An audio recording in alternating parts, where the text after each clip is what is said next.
আসসালামু আলাইকুম বন্ধুরা, এবি কিচেনে সবাইকে স্বাগত। আজ আবার আপনাদের কাছে একটা রেসিপি নিয়ে এসেছি, সেটা হলো হালিম রান্না। চলুন তাহলে দেখে নেওয়া যাক আমার রেসিপিটা। আমি হালিম রান্না করার জন্য এখানে 5 রকমের ডাল নিয়েছি, যেগুলো রাতে ভিজে রাখবো। সেটা হচ্ছে সবুজ মুগ ডাল, মাসকলাইয়ের ডাল, ছোলার ডাল। এগুলোকে আমি পানি দিয়ে সারা রাতের জন্য ভিজিয়ে রাখছি, আর গমটাকেও ভিজিয়ে রাখছি। এগুলো সব সম পরিমাণই নিয়েছি, তার থেকে গমটা অল্প একটু বেশি নিয়েছি। বেশ ভালোভাবে পানি দিয়ে আমি সারা রাতের জন্য ভিজিয়ে রেখে দেবো।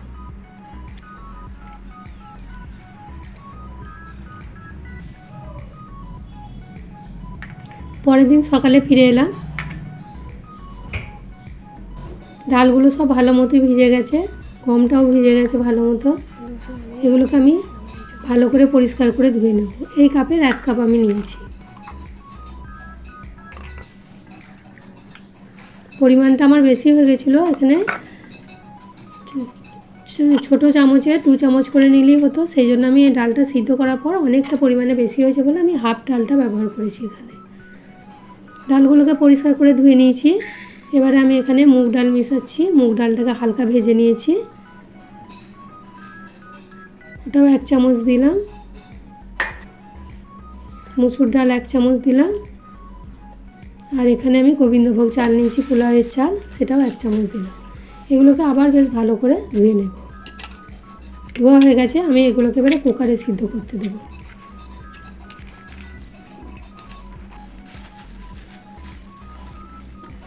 আমি এখানে গোটা গরম মশলা নিচ্ছি, 4টে এলাচ নিয়েছি, দারচিনি একটা 3টে টুকরো করে দিয়েছি, লবঙ্গ নিচ্ছি 5টা, একটা তেজপাতা, আর এখানে হালিমের মশলা দিচ্ছি 2 চামচ, আর লবণ দিচ্ছি 2 চামচ। এবং পরিমাণে পানিটা বেশি করেই দিতে হবে। এখানে আমি 1 লিটারের মতো পানি দিয়েছি। এটা আমি গ্যাসের ওভেনটাকে পুরো লো টু মিডিয়াম করে দেবো, এবং প্রথম থেকে এটা লো টু মিডিয়ামে 1 ঘন্টা মতো হবে। 1 ঘন্টা হলেই আমার ডালটা সিদ্ধ হয়ে যাবে ভালোভাবে। কড়াই তেল দিয়ে আমি পেঁয়াজের বেরেস্তাটা করে নিচ্ছি।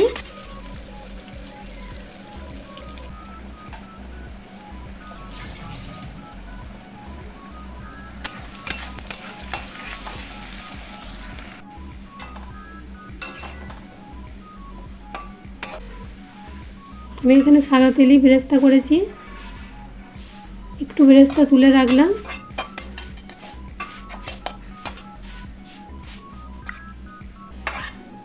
আমি রান্নাটা ননস্টিকে কড়াইয়ে করব, কারণ ডালটা ননস্টিকে কড়াইয়ে করলে লেগে যাবে না তলায়।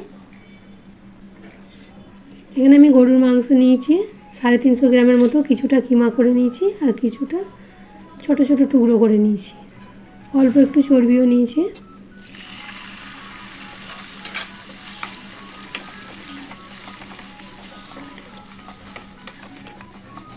তেলের উপরে কিছুক্ষণ ভেজে নিয়ে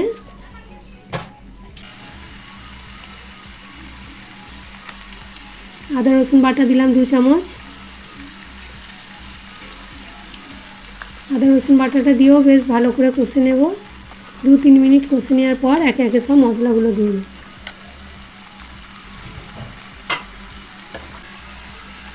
এখানে আমি পরিমাণ মতো লবণ দিলাম।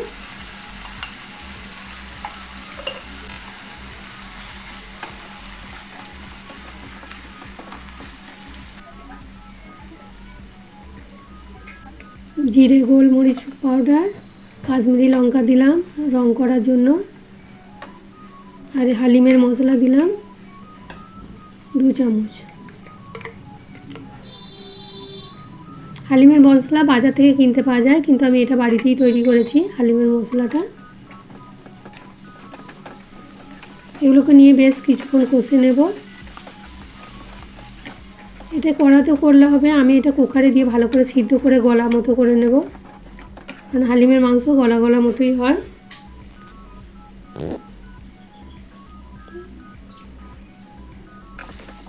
ভালো করে আমার কষা হয়ে গেছে। এটাকে এবার আমি কুকারে দিয়ে 2-3টে সিটি দিয়ে নেব, তাহলেই আমার মাংসটা গলা মতো সিদ্ধ হয়ে যাবে। কুকারে সিদ্ধ করে নিয়েছি আমি, এবারে কড়াতে আবার ঢেলে নিয়েছি। উপর থেকে যে তেলটা এসছে আমি অল্প পরিমাণ একটু তুলে রাখবো, কারণ ওটা ওই হালিমের উপরে দেব।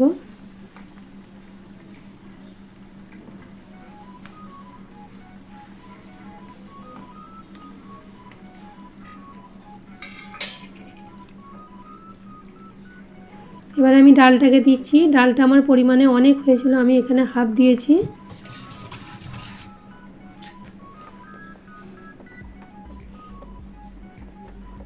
সাড়ে 300 গ্রাম মাংসতে মোটামুটি টি টেবিল স্পুনে যদি 2 চামচ করে ডাল দেওয়া হয় পরিমাণটা পুরো পারফেক্ট হবে।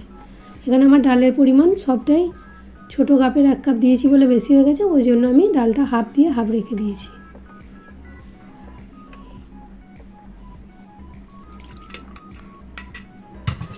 কুকারটা ধুয়ে অল্প পানি দিয়ে দিলাম।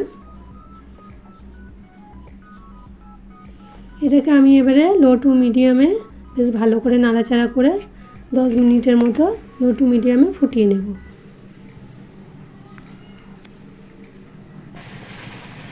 মাঝে মাঝে একবার করে নাড়তে হবে, তলায় যেন লেগে না যায়। 10 মিনিট ফোটানোর পরে এবার আমি হালিমের মশলাটা আবার 2 চামচ দিয়ে দিচ্ছি।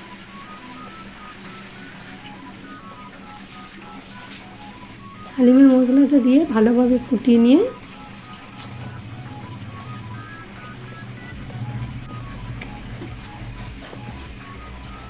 ঢাকা দিয়ে আমি রেখে দিই।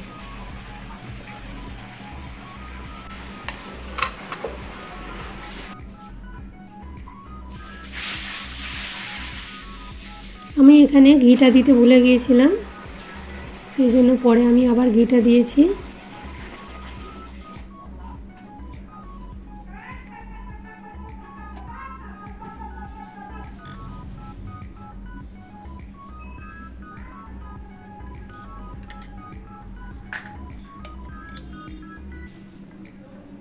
তিন চামচের মতো আমি ঘি দিচ্ছি, ঘিটা দিতে ভুলে গিয়েছিলাম। নামাবার আগে ঘিটা 3 চামচের মতো দিয়ে ঢাকা দিয়ে রেখে দিই। নাড়াচাড়া করে আবার ঢেকে দিচ্ছি। এখানে আমি উপরে তুলে রাখা তেলটা দিলাম, ধনে পাতা দেবো, কাঁচা লঙ্কা দেবো আর বেরেস্তাটা দেবো। এইভাবে আমার হালিম রান্না হয়ে গেল। যদি ভালো লেগে থাকে তাহলে আমার ভিডিওটা একটু লাইক করবেন, কমেন্ট করবেন এবং যারা আমার নতুন বন্ধু তারা আবার চ্যানেলটা সাবস্ক্রাইব করেন। আজ এই পর্যন্তই, আবার পরের রেসিপি নিয়ে হাজির হব। সবাই ভালো থাকবেন।